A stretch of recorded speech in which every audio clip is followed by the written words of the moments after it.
Hello everyone. Welcome to our YouTube channel Drishti Academy. So today, as you have seen the thumbnail already, we are here with class 10 board examinations topic, that is letter writing for your English paper. This is going to be a proper one shot wherein you will be learning about all the topics, formats, how to write the letter, क्या गलतियां हम avoid कर सकते हैं, क्या गलतियां हमें नहीं करनी है. ठीक है, तो we are here with a complete package for you कि अगर आप स्टार्ट कर रहे हो video, so you will be clear with all the things that are necessary for a good letter to be written in your board examination. Alright बच्चों, so let's begin. Moving on to introduction. Letter writing आखिर होता क्या है? ठीक है, the most common form of written communication is a letter. Although informal letters have now become obsolete. Obsolete का मतलब अब informal letters लोग ज़्यादातर लिखते नहीं हैं. मैम, informal letters नहीं लिखते हैं, पर obvious सी बात है फॉर्मल चीज़ों में, जैसे फॉर एग्जाम्पल ऑफिशियल वर्क्स में, एकेडमिक्स में, अगर आप कभी जॉब के लिए अप्लाई करोगे वहाँ पर, या फिर कोई भी चीज़ें ऑर्डर प्लेस करनी है, so all of those things are still done in the written format. Ma'am, written format ही क्यों? We have a lot of things. We have mails, we have, WhatsApp. We can do our communication without writing. But my dear students, always remember something which is handwritten will always have a great value. इसलिए letters आज भी लिखे जाते हैं and आज भी लोग उसको पढ़ते हैं. ठीक है, हालांकि इनफॉर्मल लेटर्स उतने ज़्यादा यूज़ में नहीं है. And obviously for your syllabus, बच्चों आपके सिलेबस के लिए we will have formal letter. We do not have informal letter in your exam. Okay, so our topic will be taking on the formal letter itself. इसलिए चलिए शुरू करते हैं. अब फॉर्मल कम्युनिकेशन, जैसा कि मैंने बोला, like commerce. Commerce means something related to business, trade, official correspondence, जैसे मैंने बोला ऑफिसेस वगैरह में, public representation. See for example आपने देखा होगा ना लेटर में कि सो एंड सो प्रॉब्लम हो गई है, सैनिटेशन की प्रॉब्लम है, वेस्टेज ठीक से मैनेज नहीं हो रहे हैं, या फिर वाटर सप्लाई ठीक से नहीं आ रही है, इलेक्ट्रिसिटी कॉन्टिन्यूसली नहीं रह पा रही है, so and so things that actually attracts public opinion. तो वो सारे टॉपिक्स आपके एग्जाम में जनरली देखने को मिलते हैं. ठीक है, with non-acquaintances are still conducted through letters. Non-acquaintances means those who are not your friends basically, but they are kind of accompanying you, right? Coming to the classification of letters. See, letters can be divided into two major forms. बचपन में हमेशा हम पढ़ते थे informal letter.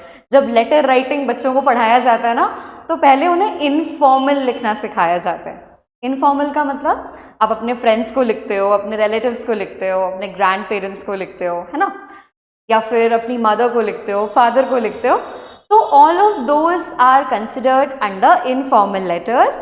As it's already mentioned, these letters are written to close associates. Coming to the second category, that is the formal letter. Formal letter बच्चों तीन categories में होते हैं.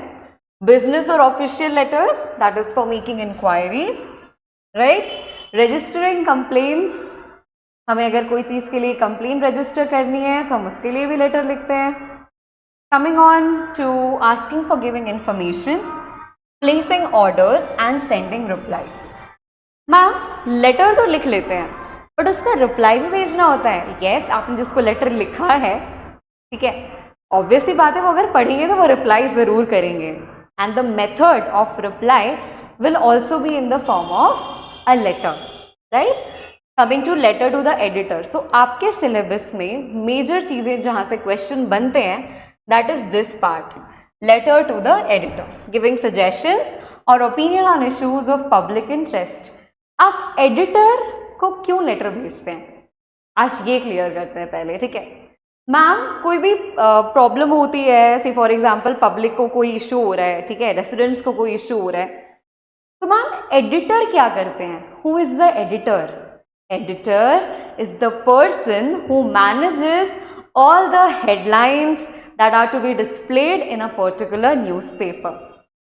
ठीक है, हम न्यूज़पेपर को एक मीडियम ऑफ कम्युनिकेशन मानकर अपने थॉट्स, अपने व्यूज, अपने सजेशंस वाया एडिटर लोगों तक पहुंचा सकते हैं.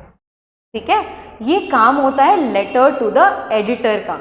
एडिटर कभी भी आपकी प्रॉब्लम डायरेक्टली सॉल्व नहीं कर सकते हैं, but obviously that person may help you to create awareness among the public regarding the public issues. Okay, इस कारण से हम लेटर टू द एडिटर लिखते हैं. That's the main reason why we choose to write the letter to the editor. Okay, coming to the last part, that is application for a job, forwarding your resume for a job opportunity.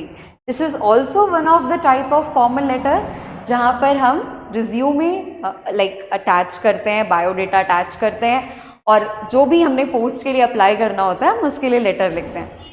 हालांकि this is not the part of your syllabus. The only thing that is the part of your syllabus is the first and the second. This has rare chance of coming, but yes, you will be given this one for sure. So we need to target this one.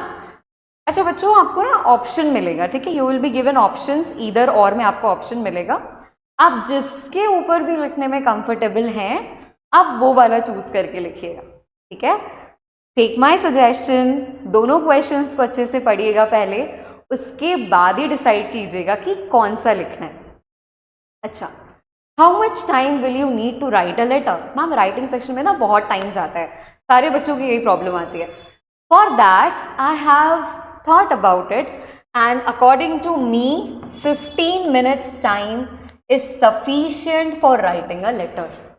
15 minute से ज़्यादा आप letter में मत दीजिएगा बच्चों, because English is already a lengthy paper and आपको बहुत सारी चीज़ें लिखनी होती है, बहुत कुछ सोचना होता है, बहुत कुछ समझना होता है before answering the question. So give a proper time management to all the sections. ठीक है, moving ahead with the CBSE marking scheme.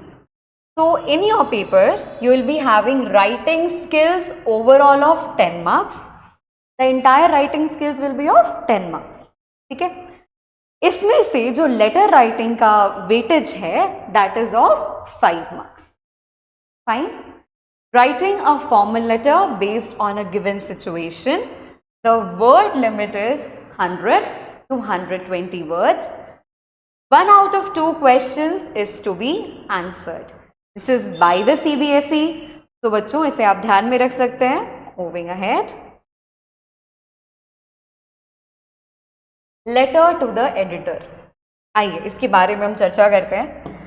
कुछ देर ध्यान से सुनिएगा, समझिएगा. This is going to actually help you writing a better letter. ठीक है, ध्यान से सुनिएगा. Letter to the editor is written to the, ये मैंने अभी समझाया था, एडिटर ऑफ अ न्यूज़पेपर और a magazine. It is written to highlight a social issue, right, और problem and to spread awareness and call for an action. बच्चों पता है, अगर कभी भी कोई प्रॉब्लम अराइज होती है ना और बहुत सारे लोग यूनाइट होकर के उस कॉज के लिए बोलते हैं तो वो प्रॉब्लम जल्दी सॉल्व होती है. ठीक है, that is the purpose of letter, कि आप on the behalf of the residents अगर आप लिख रहे हैं किसी भी हाई लेवल एसोसिएट को, तो वो चीज़ ज़्यादा इफेक्ट करेगी एज कंपेयर टू आप अकेले बोलेंगे तो. ठीक है, it is written with the intention to get published in the said medium. What is the said medium बच्चों? दैट इज द न्यूज़पेपर और मैगजीन. ठीक है, what are the characteristic features? See, be brief, clear and to the point. बहुत महाभारत नहीं लिखनी है बच्चों, ऐसे ही बोलूंगी मैं. क्लियर रहना है, जो भी लिख रहे हो साफ साफ सही भाषा में लिखना. Second, use separate paragraphs for separate topics. एक जना इंट्रोडक्शन लिखता है, इंट्रोडक्शन के साथ साथ में प्रॉब्लम ये हो गई, वो हो गई, ये हो गया, वो हो गया, वो सब साथ साथ में लिख दिया, कंक्लूजन भी साथ साथ में लिख दिया. That's the wrong way of writing. अभी मैं सिखाऊंगी आपको, जब मैं फॉर्मेट बताऊंगी, एग्जाम्पल्स डिस्कस करूंगी, तो we have a full plan, right? Format for examples, बहुत सारे एग्जाम्पल्स डिस्कस करेंगे, वहां पर आप देखिएगा कि मैम ने कैसे लिखा है, ठीक है? The first paragraph should indicate the theme of the letter.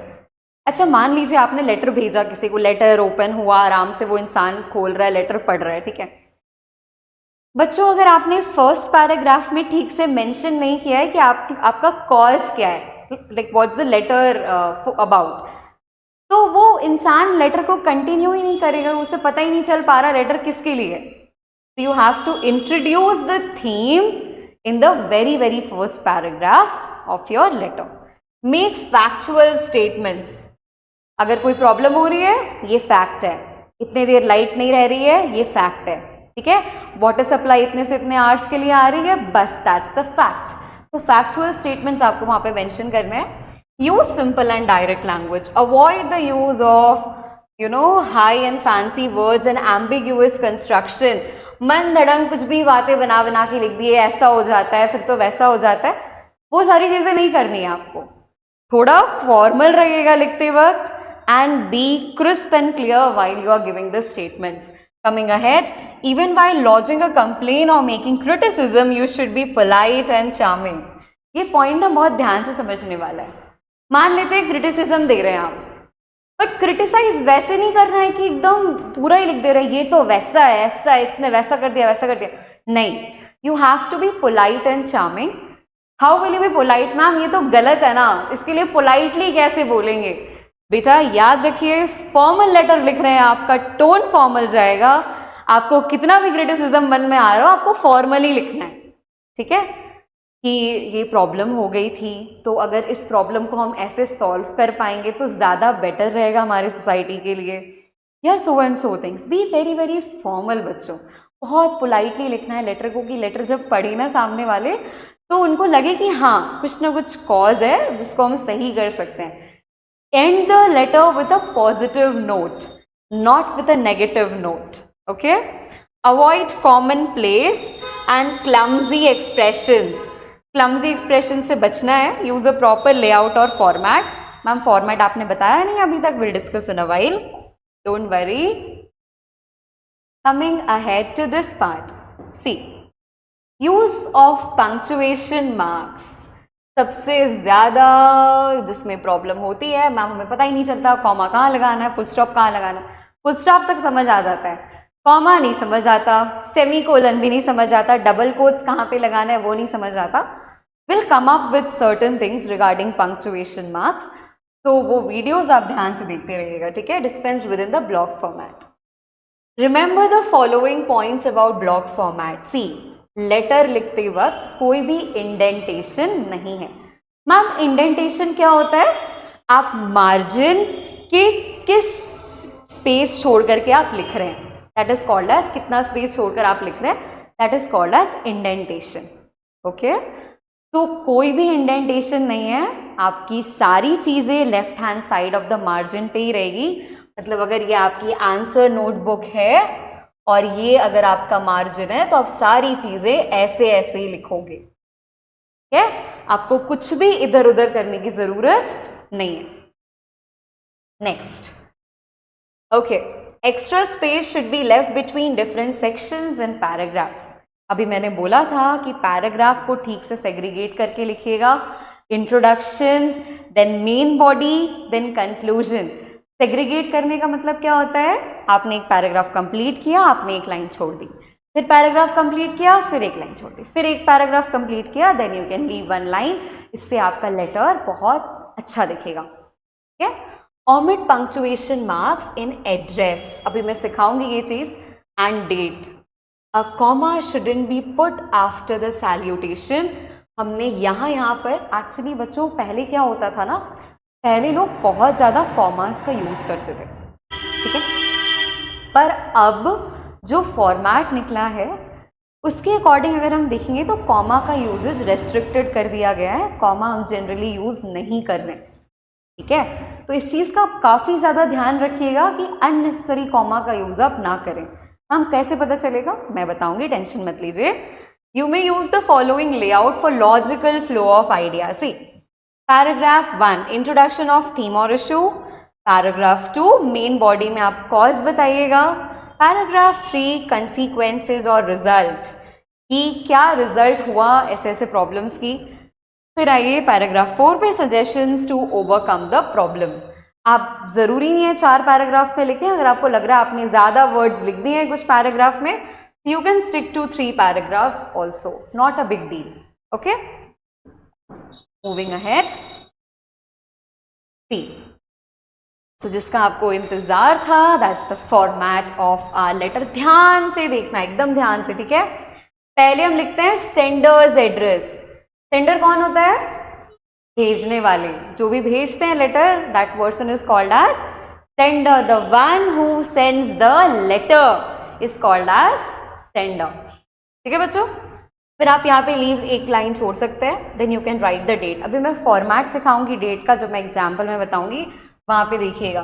Then we have receiver's designation and receiver's address. Ma'am line छोड़कर लिखनी है क्या? नहीं, आप पहले डेजिग्नेशन लिखेंगे, कंटिन्यूअसली आप एड्रेस भी लिखेंगे. You don't have to leave any line over here. Is that clear? Come here now. Next we have subject. बच्चों देखिए, सब्जेक्ट को लिखते वक्त हमेशा एक चीज का ध्यान रखना है. वो क्या? कि आप बहुत लॉन्ग सब्जेक्ट ना रखें. आप 4 to 5 वर्ड्स में सब्जेक्ट एंड कर सकते हैं, उससे ज़्यादा रिक्वायरमेंट नहीं होती है. ठीक है, यू मे अंडरलाइन इट. अच्छा, इसके बाद रिस्पेक्टेड सर और मैम. कुछ बच्चे क्या करते हैं, सिर्फ सर लिख के आते हैं, सिर्फ मैम लिख के आते हैं. क्या आपको पता है आप जिसको भेज रहे हैं, जिनको भी भेज रहे हैं, वो सर होंगे या मैम होंगे? When we are not sure तो हम दोनों के लिए लिखते हैं, रिस्पेक्टेड सर और मैम. अच्छा, एक चीज और बच्चों, you don't have to write ma'am this way. This is not the correct way of writing. You have to write it this way. हम कॉमा है क्या? एपोस्ट्रॉफी है, एपोजिटिव कहते हैं इसको. ठीक है. Next we have introductory paragraph. thereafter we'll have main body. then we have concluding paragraph. thereafter this is called as like complimentary statement, yours sincerely. then you have to write the signature. अच्छा ma'am, signature करना ज़रूरी है या फिर सिर्फ नाम लिख सकते हैं? देखिए, अगर आप अपना फुल नेम लिखते हैं, that is also regarded as signature. ठीक है, अब सिर्फ अपना फुल नेम लिखकर छोड़ सकते हो.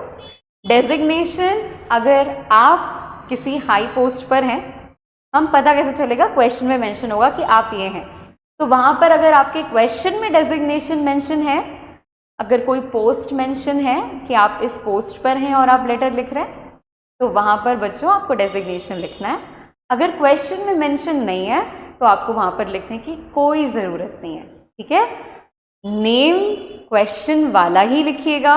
क्वेश्चन में अक्सर नेम आपको मिल जाता है, तो use that name only. Don't put your name, क्योंकि फ्लो में लिखते वक्त हम भूल जाते हैं कि हम नहीं लिख रहे हैं, कोई और लिख रहा है लेटर. कोई और मतलब जो क्वेश्चन वाला इंसान है. ठीक है, तो वहां पर आप अपना नाम मत लिखिएगा. क्वेश्चन एक बार दोबारा से देख लीजिएगा. It will hardly take 1 second people. आप आराम से देख करके करिएगा इसको. Moving ahead, examples. जैसा मैंने बोला था कि हम एग्जाम्पल से डिस्कस करके आपको समझाएंगे सारी चीजें. तो I as Vaibhav. What's your name? Vaibhav. Yes. मान लीजिए कि आपका नाम वैभव है. ठीक है, हाँ, आपने तो नाम ही चेंज कर दिया. नहीं बच्चों, आप एग्जाम्पल में वैभव नाम है तो आपको वो याद रखना लेटर लिखते वक्त, उसको भूलना नहीं है. अच्छा देखो, यहाँ पे डेजिग्नेशन भी मेंशन है. You are the club in charge, तो आप डेजिग्नेशन मेंशन कर दीजिए. Of your schools ecology club, that means आप किसी क्लब के क्लब इन चार्ज है. You strongly believe in the importance of starting eco clubs in schools, okay, in the rural areas surrounding your city to promote the preservation and conservation of nature. Nature को लेकर के CBSE ने sample paper में भी एक question डाला हुआ है, तो इस कारण से मैंने नेचर को ज़्यादा स्पेसिफाई किया है. Eco club, you know, plantation drives, ये सारी चीज़ें कंजर्वेशन करना कैसे करेंगे, प्रिजर्व कैसे करेंगे, वाइल्ड लाइफ को कैसे प्रमोट करेंगे, कैसे सेव करेंगे, कैसे हम इंडेंजर्ड स्पीशीज़ का ज़्यादा ख्याल रखेंगे। तो ये सारी चीज़ें ना काफ़ी हाई लेवल टॉपिक्स होती हैं, मतलब आपको ये सारे टॉपिक्स अक्सर क्वेश्चन पेपर में मिल सकते हैं। Write a letter to the education secretary of your city. बच्चों यहाँ पर आप एडिटर को नहीं लिख रहे हैं, आप किनको लिख रहे हैं यहाँ पर, education secretary of your city, in about 120 words, highlighting the significance of ecological awareness and suggesting the need to establish eco clubs in these schools. तो आपको क्या करना है, आपको ये करना है कि आपने एक लेटर लिखा, लेटर में आपको बताना है कि इकोलॉजिकल अवेयरनेस मतलब नेचर को लेकर के हम कैसे जागरूक हो सकते हैं, और सजेशंस ये देने हैं कि हमने इको क्लब्स लगाने कौन से स्कूल्स में, अपने स्कूल में नहीं, कौन से स्कूल में, इन schools in the rural area surrounding your city, मतलब जो रूरल एरियाज हैं जहाँ तक एजुकेशन बहुत मुश्किल से पहुँच पा रही हैं, उन जगहों को हम अवेयर करेंगे। कितना अच्छा टॉपिक है बच्चों, देखिए। अब आइए नेक्स्ट क्या है, example. Okay, so for the receivers for the senders address, पहले हम सेंडर्स एड्रेस लिखेंगे, क्वेश्चन में मेंशन नहीं किया हुआ तो आप अपने से यहाँ पे कोई भी एड्रेस डाल सकते हैं। thereafter we'll leave one line over here, आप ऑब्जर्व करिए मैंने डेट कैसे लिखी है, 4 अगस्त 2025। हम कॉमा देना है, नहीं कॉमा नहीं देना है, कॉमा कहीं भी नहीं देना है, सिंपल लिख देना। हम एड्रेस के बाद तो यहाँ पे कॉमा लिख दिया, यहाँ पे कॉमा इसलिए लिखा है क्योंकि यहाँ पे टाउन मेंशन किया गया है, उसके बाद दिल्ली मेंशन किया गया है, प्लेस मेंशन किया गया है, तो town and Delhi these are two different things, तो उसको हम सेपरेट करने के लिए and you have to write the pin code. If you do not remember your pin code you can write any number and put XX at the last, ठीक है। Come here now, सबसे important काम होता है हमारा receiver का designation और receiver का एड्रेस लिखना। आप लोग एक चीज ध्यान में रखिए, पहले आप डेजिग्नेशन लिखना है, उसके बाद आपने लिखना है एड्रेस, पहले डेजिग्नेशन फिर एड्रेस, ठीक है। द एजुकेशन सेक्रेटरी, इनको हम लिख रहे थे department of education, Delhi secretariat, then we have the location and the pin code. Easy, कोई डाउट नहीं है यहाँ तक। Moving ahead, here will leave one line again, ठीक है। Subject, proposal to establish eco clubs in rural school, so we are actually proposing to establish eco clubs in rural schools. Fine. Come ahead to the next part, that is the salutation. Respected sir or madam. If you're writing madam, that's also fine. If you're writing ma'am, that's also fine. Not an issue. See the first paragraph. अब इसे हम एक साथ देखते हैं, ठीक है। I am writing to request your support in initiating eco clubs in rural schools around our city. Ecological awareness is essential in protecting natural resources and fostering responsible environmental behavior among students from an early age. देखिए, आपने topic को introduce कैसे किया है, that's more important. जैसा कि मैंने बोला था कि theme of the letter should be highlighted very nicely बच्चों। तो थीम ऑफ द लेटर में हमें क्या करना है, हम लेटर क्यों लिख रहे हैं, हम सब्जेक्ट में तो मेंशन कर दिया, पर थीम ऑफ द लेटर भी आपको दोबारा से मेंशन करना पड़ेगा इंट्रोडक्शन वाले पैराग्राफ में। Come ahead, eco clubs can play a vital role in promoting collective action against environmental issues. Eco clubs से क्या बेनिफिट होने वाला है वो हमें मेंशन करना है कि अगर हम ऐसा करते हैं तो हमने क्या क्या चीज़ें और मिलेंगी। See for example here environmental issues like deforestation, pollution and biodiversity loss, इन सब चीज़ों के बारे में हम प्रमोट कर सकते हैं कि ये सारी चीज़ें होती हैं and they should know. In rural schools these clubs can lead tree plantation drives, cleanliness campaigns and awareness programs, making students active participants in conservation. मेरा ये मानना है कि अगर आज का यूथ इन सब चीज़ों को जाने और इन सब चीज़ों को लेकर के आगे बढ़े, इसी विचार से आगे बढ़े, तो हमारे फ्यूचर जनरेशन्स को बहुत ज़्यादा बेनिफिट होगा। ठीक है, तो आप ये मेंशन कीजिए कि अगर हम आज कोई भी स्टेप ले रहे हैं तो इन नियर फ्यूचर हमें क्या देखने को मिलेगा। That should be the point. We seek assistance in the form of funding, training and resources to establish these clubs. Collaborations with NGOs or environmental groups will further strengthen the initiative.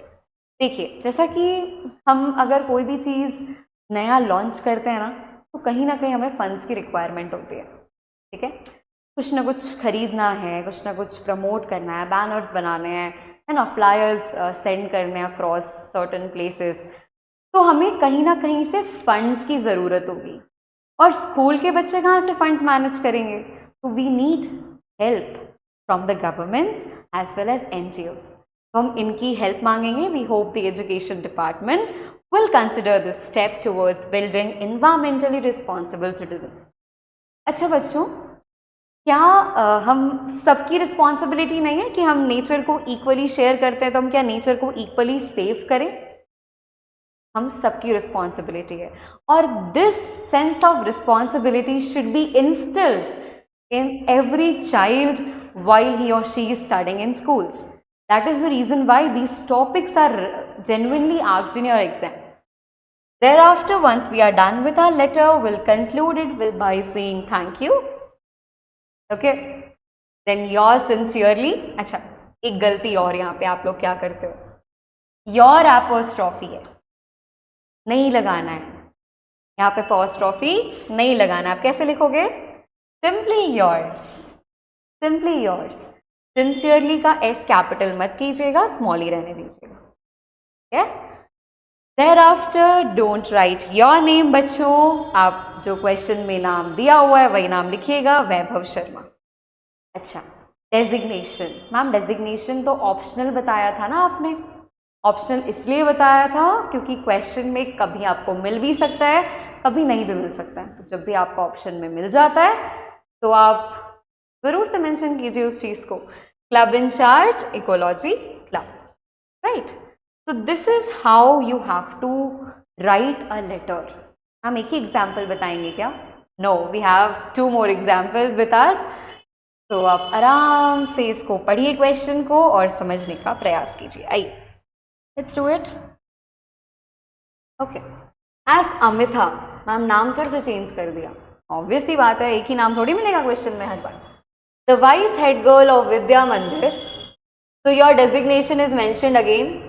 आप कहाँ से belong करते हैं? विद्या मंदिर से।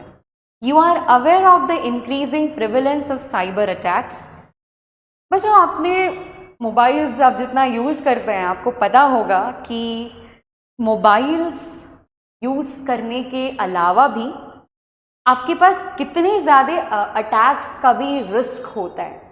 Fake links, fake web pages, कई बार parents भी गलती से अनजाने में कहीं क्लिक कर देते हैं। You must have heard about these things, cyber attacks, cyber crime.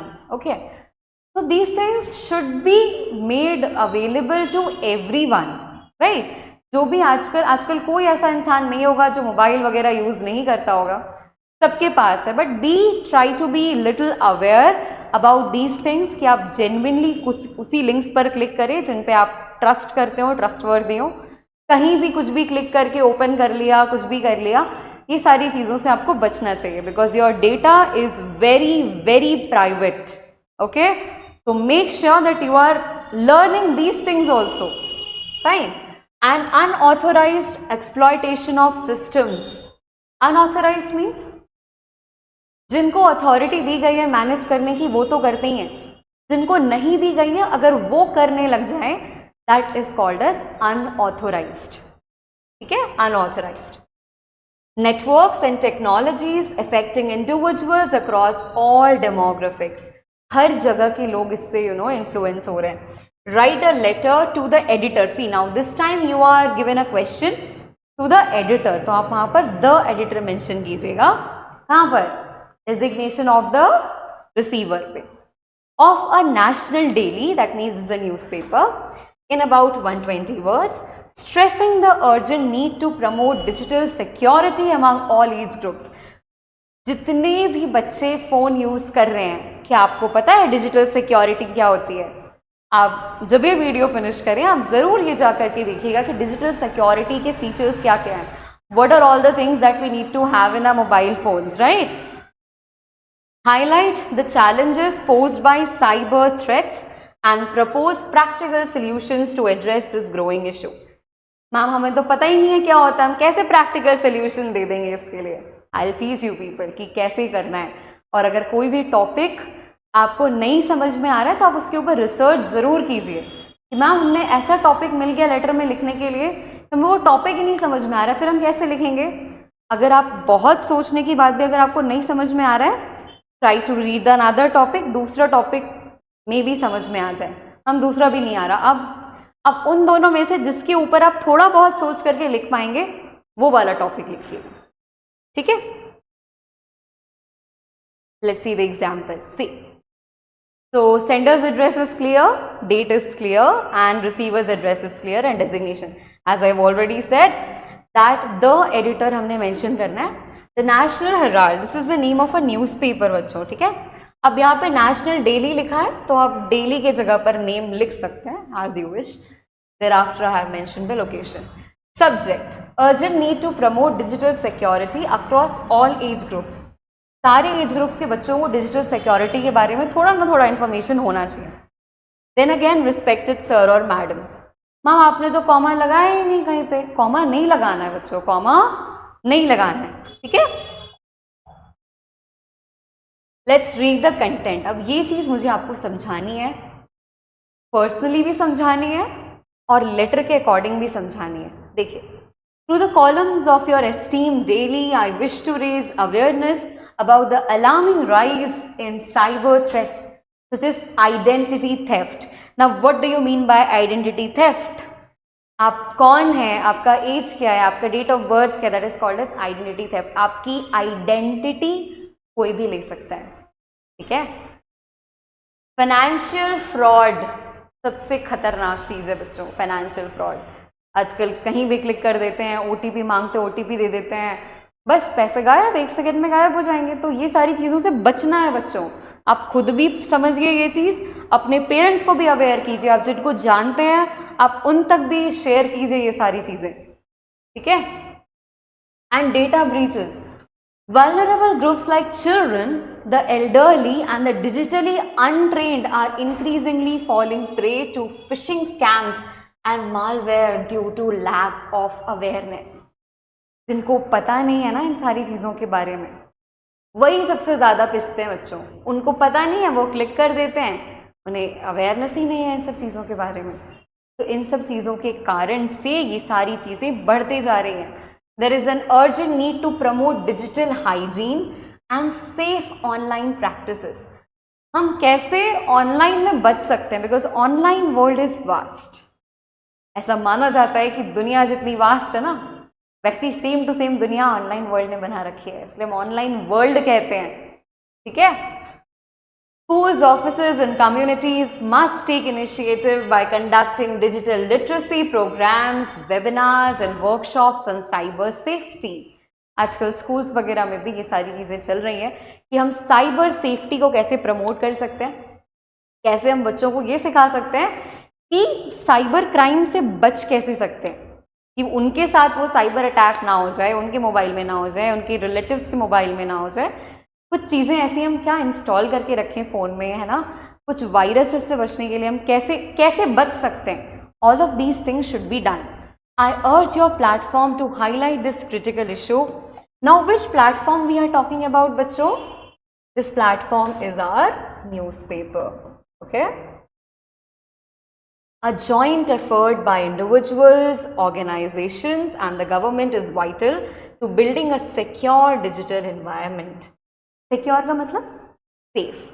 एक safe digital environment कैसे बन सकता है, उस चीज़ को लेकर के हमने कैंपेन्स लॉन्च करने. हमेशा कोई भी नया बदलाव अगर आना होता है ना तो एक इंसान से नहीं होता है. We have a lot of other people who are supporting us. Okay? So remember those things. Then we are concluding the letter by saying thank you. Yours sincerely, Amita Rao, Vice Head Girl, Vidya Mandir. ये हमारा designation था. आप विद्या मंदिर लिख भी सकते हो. You can omit also. That's totally your choice. Understood? समझ में आ रहा है कैसे लेटर लिखते हैं? चलिए आइए मम्मी एक और एग्जाम्पल. यस एक और एग्जाम्पल. चलिए फटाफट से देखते हैं. यू आर अंजलि गहलोत और रोहन होरा. नाम ही है, ये नाम ही है. Girls will choose this name, boys will choose this name. Living at 867 line road Heights, Shyamnagar. अब ये पूरा एड्रेस है. किसका एड्रेस दिया हुआ है बेटा? किसका एड्रेस है ये? सेंडर का एड्रेस है. ठीक है. You have noticed how new technologies have paved their way into every aspect of our lives.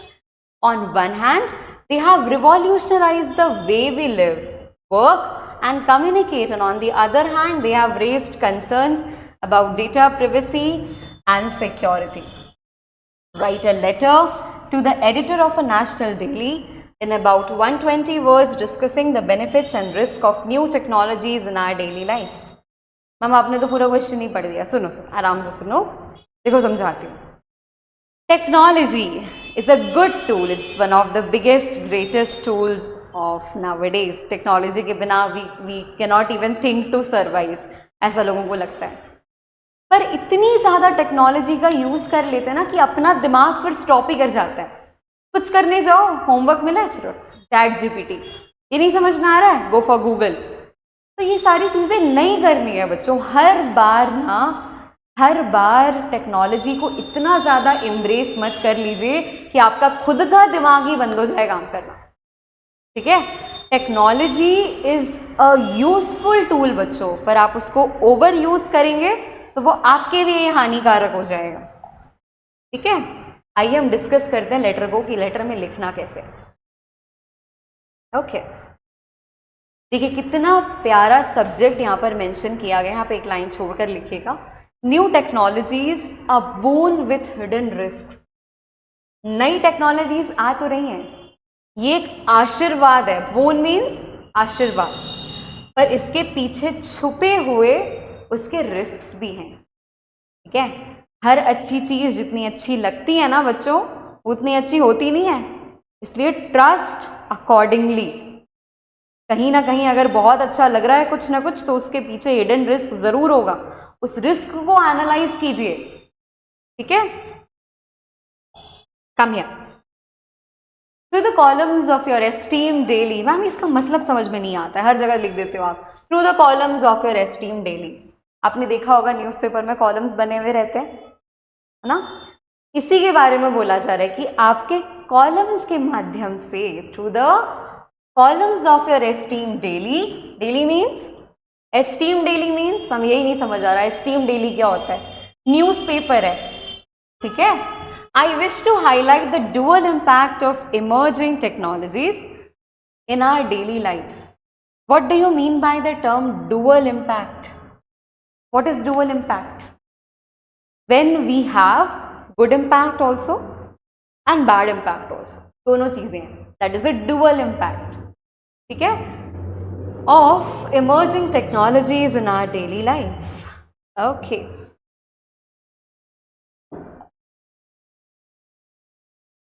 While new technologies have improved communication, नए टेक्नोलॉजी ने कम्युनिकेशन तो इम्प्रूव किया है. Health care, education and work efficiency सब कुछ improve किया है. They have also brought serious concerns like data privacy, breaches and cyber threats. अभी मैंने समझाया था साइबर क्राइम वाले टॉपिक में. Personal information is often compromised and increased screen dependency is impacting mental health. The most critical thing is your mental health is being affected by the over use of screens. है ना.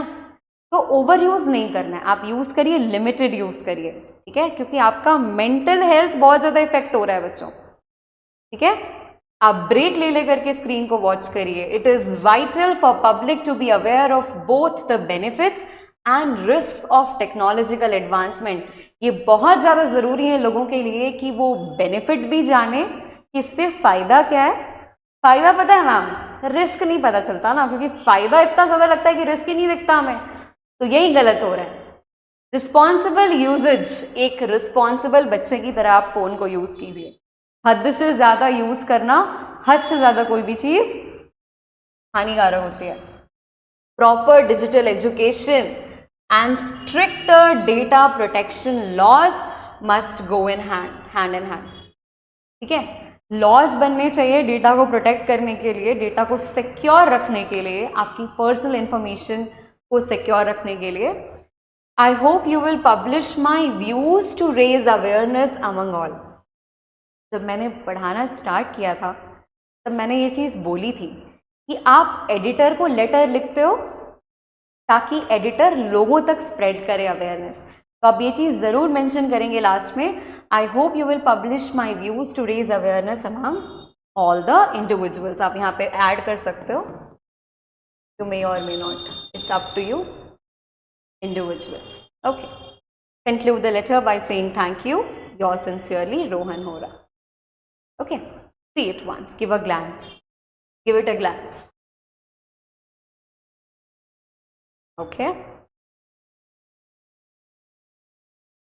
So, क्या क्या पढ़ा अभी तक बताओ, खुद से रिकॉल करो। कॉपी रखी होगी ना, फॉर्मेट लिखा होगा, रिकॉल करो क्या क्या लिखा था। सेंडर्स एड्रेस, फिर डेट, फिर रिसीवर्स एड्रेस, फिर सब्जेक्ट, फिर रिस्पेक्टेड सर और मैम, फिर बताओ मेन बॉडी कैसे स्टार्ट करते हैं। Introductory paragraph, thereafter main issue, thereafter concluding paragraph, then thereafter you may write thank you, your sincerely, your name as well as designation. ध्यान में क्या रखना है, कॉमा का अननेसेसरीली यूज नहीं करना है, and keep your tone polite and respectful while writing any of the topics. Don't criticize the things.